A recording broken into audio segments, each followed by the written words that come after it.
오늘은 2차 전지의 날이라고 해도 과언이 아닙니다. 대형주, 중소형주 할 것 없이 2차 전지 관련됐다라고 하면은 모두 다 상승세를 나타내고 있는데요. 이 간밤에 테슬라 그리고 또 밤사이 전해진 소식 가운데 리비안 이런 전기차 관련된 소식이 국내 시장에도 관련된 종목들의 훈풍을 만들고 있습니다. 오늘 관련해서 2차 전지의 전반적인 이야기를 나눠볼 텐데요. 헤르메스 스탁의 하창원 본부장 모셨습니다. 본부장님 어서 오세요. 네, 안녕하십니까. 네, 반갑습니다.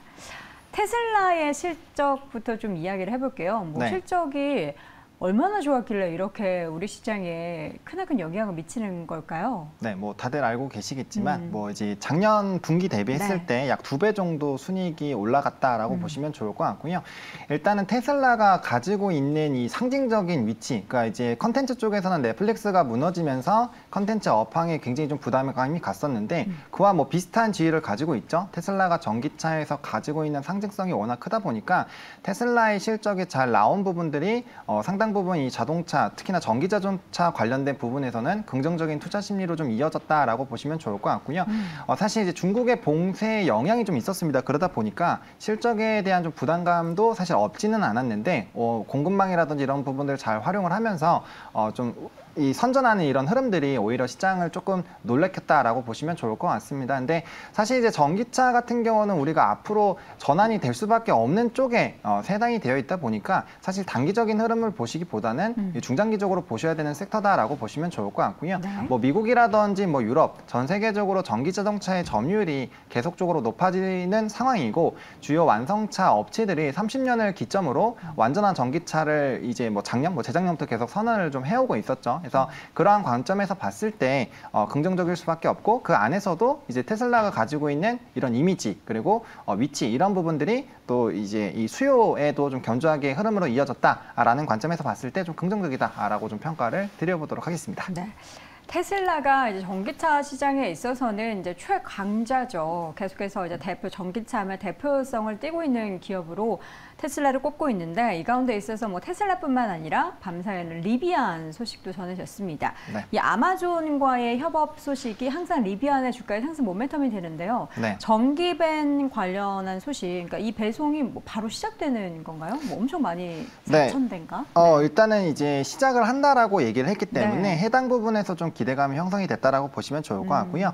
이제 리비안 같은 경우는 국내에선 좀 되게 생소하죠. 이게 픽업 트럭이라고 해서 국내에선 좀 보기 어려운 부분인데 이제 그를 바탕으로 이제 상용도 그리고 앞으로의 수요도가 얼마나 나올까에 대한 물음표가 있었습니다. 근데 일단 아마존 쪽에서 물류 공급 쪽 그리고 아마존 같은 경우는 엄청난 플랫폼을 가지고 있는 회사이다 보니까 해당 부분에서 물류로 활용이 된다라고 했을 때 그 안에서의 이런 성장 캐파만 보더라도 상당히 좀 기대가 된다라고 보시면 좋을 것 같고 이미 선주문으로 했었던 물량 자체가 이제 10만 대를 선주문했었거든요. 근데 이게 전반적으로 또 확대가 되면 앞으로의 수요가 좀 확대할 수 있다라는 부분들 그리고 리비안 자체의 이런 픽업 트럭이라든지 전기 이 활용도의 성장 기대감으로 앞으로의 출하량이라든지 이런 부분들이 굉장히 좀 좋아질 거다. 3배에서 4배까지 얘기가 나오고 있거든요. 그러니까 아무래도 이런 자동차 관련된 부분에서는 P는 지금 원자재 가격에 대한 이런 흐름으로 상승 기조가 유지가 되고 있는 상황이고 그럼 이제 Q단이 얼마나 좀 따라와 주느냐가 굉장히 좀 중요한데 출하량 자체가 늘어난다라는 부분들은 Q단이 높아지는 거고 그럼 P 곱하기 Q로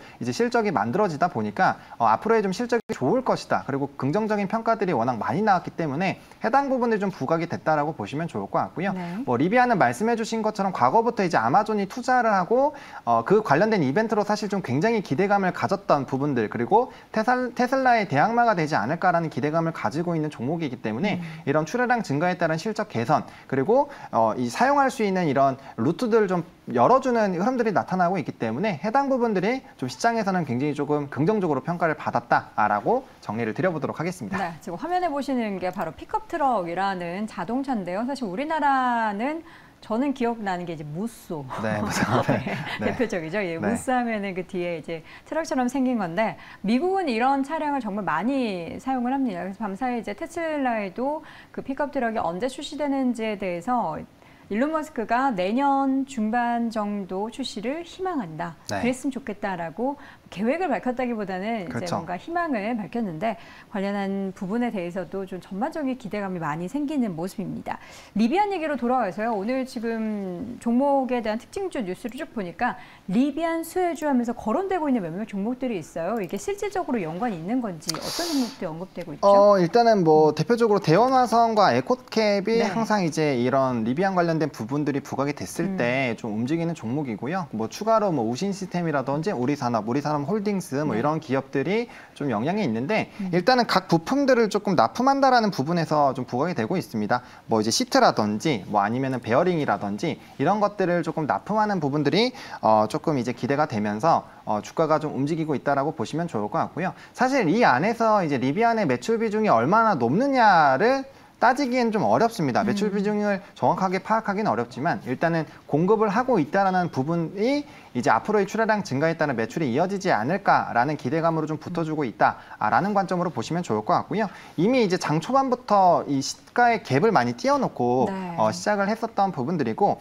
원래 이제 해당 종목군들의 좀 차트를 보시면 이런 이벤트가 발생할 때마다 주가의 급등들은 나오는데 사실 윗꼬리가 좀 굉장히 많이 달립니다. 그래서 이제 선발로 이제 장 초반에 좀 급등이 나올 때 따라서 접근을 하시지 못했다라고 한다면 저는 사실 이제 지금 시간대부터는 접근하기 굉장히 어렵다라고 보고 있고요. 워낙 이런 급등락이 심한 종목이기 때문에 종가 매수해서 시초에 좀 올라가면 그때 매도하는 이제 종가 매도 이런 트레이딩 전략으로 좀 접근을 하실 필요가 있지 않을까라고 정리를 좀 드려보도록 하겠습니다. 네. 앞서 말씀드렸듯이 오늘 2차 전지주의 날이기 때문에 관련한 뭐 신규 소식들에 대해서 다 점검을 해볼 필요가 있을 것 같은데요. 이어서는 나노신소재도 좀 확인을 해보도록 하겠습니다. 현재 주가가 3% 넘게 오르고 있고 뭐 오늘뿐만 아니라 최근에 이제 기관의 수급이 계속해서 유입되면서 5거래일째 강세입니다. 최근에 해외 사업의 개시 쪽에 대한 뉴스가 전해졌는데 네. 이게 매출로 바로 가셔야 되는 건가요?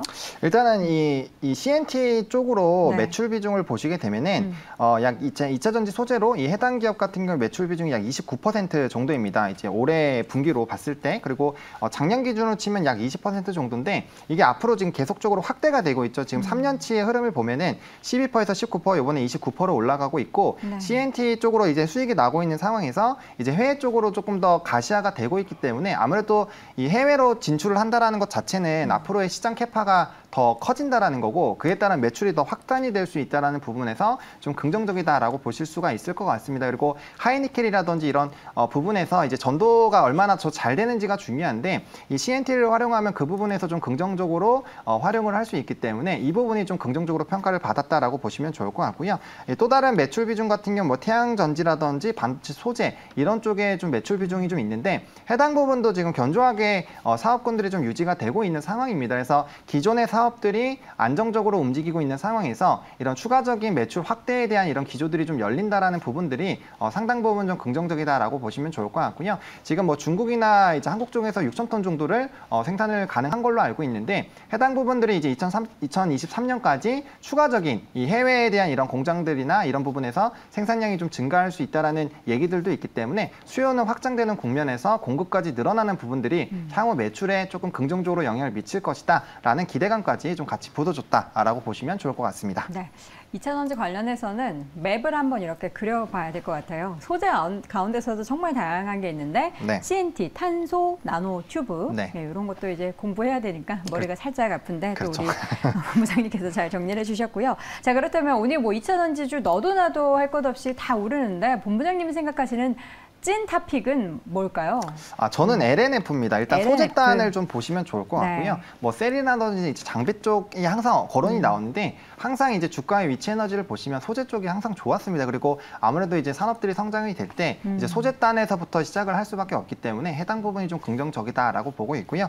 네. LNF를 좀 선택한 이유는 일단은 대장주이기도 하고요. 이제 테슬라향 매출에 대한 기대감이 있는데 일단 테슬라 자체가 실적이 굉장히 좀 잘 나왔습니다. 그러다 보니까 그리고 일론 머스크가 또 수요의 부분에 문제가 없다. 그리고 최근에 자동차 기업들을 보시면 수출적인 부분들이 굉장히 우리나라 이제 현대기아도 많이 늘어났고 예비 수요 이제 백오더 주문들이 굉장히 견조하게 유지가 되고 있는 상황입니다. 거기에다 이제 차량용 반도체도 좀 해소가 되고 있기 때문에 이런 출하량 부분에서는 상당적으로 좀 긍정적으로 볼 수가 있을 것 같고요. 그 안에서도 이제 LNF 같은 경우 또 이제 단가 이 아무래도 뭐 이 하이니켈 이 MCM 쪽에서도 이제 원자재 가격들이 최근에 좀 급등이 나왔다가 뭐 지금 좀 조정이 나왔는데 그에 그에 따라서 이제 판가 전이들을 좀 진행을 하고 있었고 이런 흐름들이 3분기에도 유지가 될 것이다라는 기대감이 있습니다. 아무래도 판가로 전가를 하게 되면 수익성 부분에서 더 좋아질 수 있기 때문에 뭐 실적적인 부분에서는 더 좋아지지 않을까라는 기대감이 좀 형성이 되어 있는 상황이고요. 지금 조금은 걱정되는 게 이제 수요단에서 좀 줄어들지 않을까라는 우려가 있는데 만약에 이런 경기 침체라든지 이런 부분들로 인해서 수요가 다소 감소할 수는 있습니다만 앞서 말씀드린 것처럼 전기차로 전환이 되는 흐름들은 막을 수가 없는 기류이기 때문에 결국에는 양극재 쪽에서도 이제 대장 역할을 하고 있는 기업들로 아무래도 영향을 받을 수밖에 없습니다. 그래서 만약에 그런 흐름으로 주가의 조정이 나오면 긍정적인 시그널로 이제 분할 매수 관점으로 물량을 좀 확보하시는 관점으로 오히려 접근을 하시는 게 더 긍정적이다라고 보시면 좋을 것 같고요. 워낙 이제 실적에 대한 기대감들이 있는 상황이기 때문에 그리고 지금 지수가 많이 안 좋을 때도 단기적인 좀 조정이 나왔지만 사실 이 큰 박스권을 깨지를 않았습니다. 그래서 이 박스권 안에서 충분히 트레이딩이 가능하고 사실 중장기적으로 본다라면 그 이상으로도 사실 물량 소화 이후에 주가의 우상향이 좀 기대되는 종목이겠다라고 생각을 하고 있는 그런 상황입니다. 해서 이제 가격 전략 바로 말씀드리면 최근에 이제 저점 부분에서 좀 반등이 나오고 있는 상황이지만 충분히 매수 가능합니다. 그래서 조금 약간의 이제 FOMC에 따른 단기적인 좀 충격이 있을 수 있기 때문에 매수 밴드로 20만 원부터 22만 5천 원까지 분할로 접근을 해주시면 좋을 것 같고요. 목표가 같은 경우는 30만 원입니다. 지금 목표가에 대한 부분들은 증권가에서 이제 뭐 38만 원에서 33만 원을 하향을 하기도 하는 움직임이 있었지만 1차적으로는 충분히 가능하고요. 뭐 2차적인 목표가 같은 경우는 훨씬 더 높습니다. 근데 일단 단기적인 수요에 대한 이런 부담감이 있기 때문에 매물대 상단 또 뚫어주면 30만 원을 일단 1차 목표가 세워보시면 좋을 것 같고요.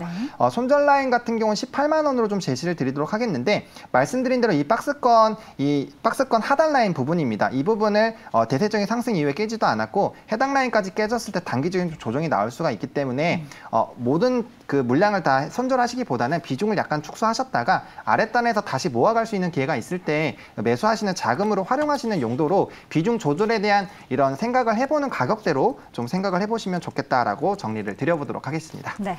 이렇게 해서 오늘 탑픽 종목으로는 LNF 꼽아봤습니다. 저희 증권광장 통해서 출연해주시는 우리 전문가분들 가운데서 이 LNF를 꼽아주시는 분들이 참 많은데요. 이 박스권을 크게 이탈하지도 않았는데 그 상방을 뚫어내는 모습, 에너지로 좀 기대해 보도록 하겠고요. 단기적 목표가는 30만 원 제시해 주셨습니다. 자, 지금까지 헤르메스 스탁의 하창원 본부장 함께했습니다. 본부장님 고맙습니다. 네, 감사합니다.